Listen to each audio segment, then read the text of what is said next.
کہا جاتا ہے کہ ظلم کی ٹہنی کبھی پھلتی نہیں، ناؤ کاغذ کی کبھی چلتی نہیں۔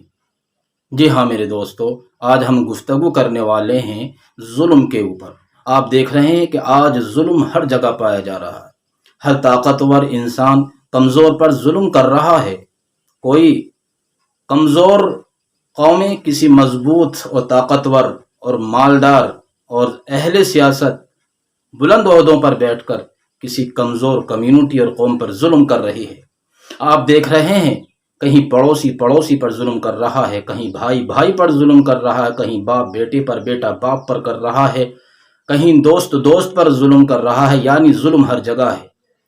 تو ظلم کی جو سزا آخرت میں ہے، جیسے مسلمانوں کا یقین ہے، وہ تو اپنی جگہ پر ہے، لیکن ظلم کا وبال آخرت میں ہی خود ظالم کو یا اس کی نسل کو بلکہ نسلوں کو بھگتنا پڑتا ہے۔ آج ہم اسی موضوع پر آج ہم گفتگو کریں گے۔ ایک بہت بڑے عالم اور سیاح اور مورخ گزرے ہیں ابن خلدون۔ ابن خلدون نے لکھا ہے کہ الظلم مؤذن لخراب العمران۔ جہاں کوئی ظالم ظلم کرتا ہے تو سمجھ لو یہ ظلم مؤذن ہے، یعنی اعلان کر رہا ہے اس آبادی، اس بستی، اس شہر کی ویرانی کا، بربادی کا۔ اگر ظالم کو ظلم سے ہم نہیں روک رہے ہیں تو سمجھو کہ اب نہیں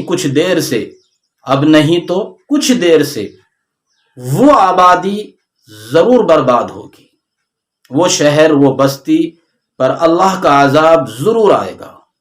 چنانچہ اہل دانش مند طبقے کو یا اہل انصاف طبقے کو، چاہے ظالم کتنا بھی طاقتور کیوں نہ ہو، اس کے ظلم سے روکنے کی سعی اور کوشش کرنی چاہیے، ورنہ اس کے ظلم کا وبال آپ کے اوپر پڑ سکتا ہے۔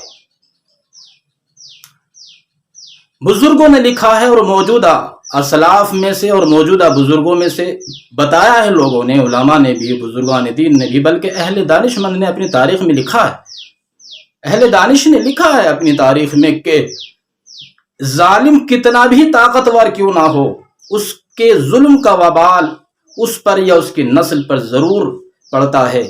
لمحوں نے خطا کی تھی، صدیوں نے سزا پائی ہے، یعنی اس کی نسلیں اس کے ظلم کا وبال اور عذاب بھگتتی ہیں، اور وبال میں، عذاب میں، مصائب میں، حادثات میں، مشکلات میں گرفتار ہوتی ہیں۔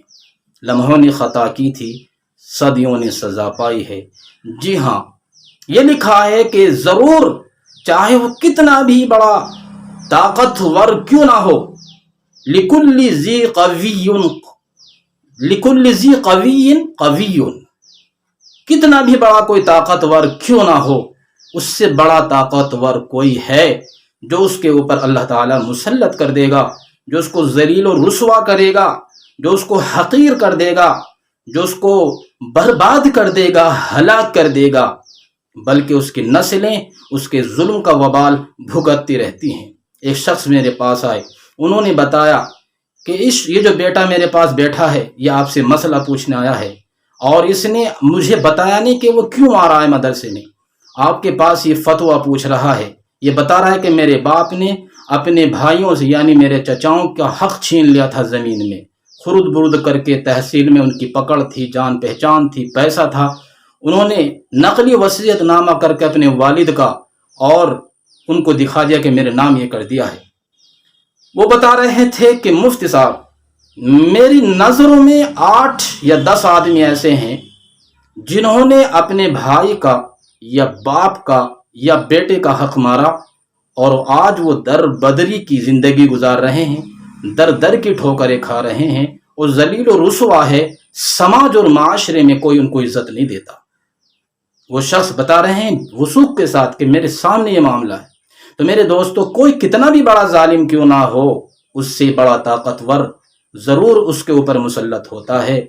تو اے ظالم، اپنے ظلم پر خوش ہونے کی بجائے تجھے فکر مند ہونی چاہیے کہ تیرا ظلم خود تجھے اور تیری نسلوں کو برباد کر دے گا۔ ظلم سے توبہ کر لینی چاہیے، اس لیے کہ ظلم کے پاؤں ہوتے ہی کتنے ہیں، بہت جلدی ظالم اپنے انجام کو پہنچتا ہے۔ تاریخ میں ایسے واقعات لکھے ہیں ظالموں کے انجام کے کہ اگر آپ مطالعہ کریں تو آپ کے سامنے بات آ جائے گی۔ تو آخرت میں تو ہے وقد خاب من حمل ظلما، ظالم جس نے ظلم کو اٹھایا یعنی اس نے ظلم کیا وہ آخرت میں ضرور ذلیل و رسوا ہوگا، خسران اور نقصان میں ہوگا، ہلاک اور برباد ہوگا، لیکن دنیا میں بھی اس کو اپنے ظلم کی سزا بھگتنی ہوگی۔ بات تو کرنے کے لیے اور بہت ہے، اللہ تعالی ہمیں سمجھ عطا فرمائے، اور ہمارے چینل کو سبسکرائب کر لیجیے۔